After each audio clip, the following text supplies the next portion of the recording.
Bien, nous nous trouvons ici, dans le rough, semi-rough, dans une situation un peu difficile parce qu'il y a des arbres devant. J'ai tout de suite en mémoire, en 1970, quand je jouais l'Open de Suède, on jouait pour la première place avec Jack Nicklaus.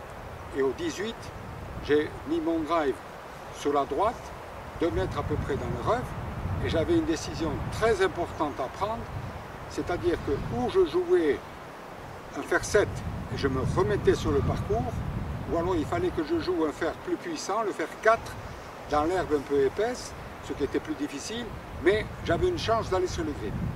Alors après une assez longue réflexion, je dois dire, je me suis décidé et j'ai joué le fer 4 que j'ai tapé le plus fort possible dans une technique de mouvement où j'ai plongé sur la balle parce que je ne voulais pas prendre de l'herbe avant la balle parce que ça m'aurait freiné, je n'aurais pas atteint la distance que je voulais. Je suis monté dans un plan vertical et j'ai plongé dans la balle. J'ai fait une balle que j'ai très bien touchée, un peu basse, qui a roulé 10 mètres avant le green, qui a pitché 10 mètres, et elle a roulé, et j'ai eu la chance, je l'ai mise sur le green.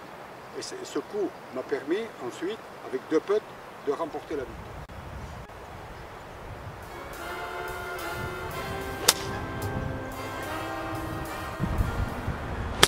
Alors le fer 6, je mets la balle 3/4, 1/4, moins que pour le drive et un peu plus à gauche que le fer 9.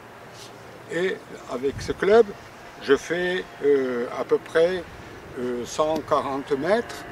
Alors je vais frapper cette balle, j'écarte les pieds à peu près la largeur des épaules. J'essaie avec mon épaule gauche de bien me positionner dans la direction du trou.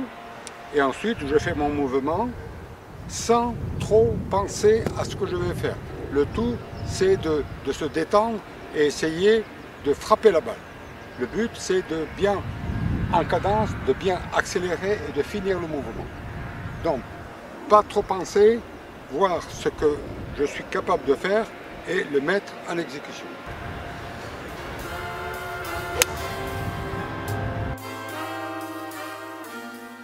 Ok, là nous allons maintenant travailler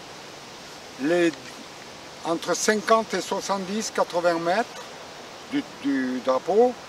Vous savez qu'il y a dans un sac de golf, il y a les sandwich avec différentes ouvertures, soit 58, 60, 62. Et il y a aussi le pitching wedge. Le pitching wedge où vous faites à peu près 100, 120 mètres.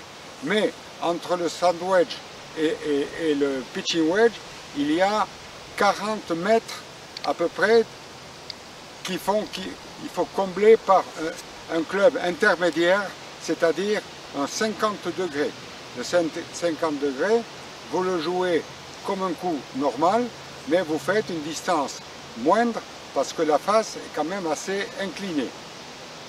Alors, si vous voulez bien, voilà, il faut prendre des clubs en lesquels vous avez confiance et exécuter le mouvement normalement, sans tenir compte de la distance que vous avez à faire. C'est le club qui fait la distance, l'équilibre de la tête et du manche. Alors, on va aller à 70 mètres à peu près et je vais essayer de vous montrer ces coups-là.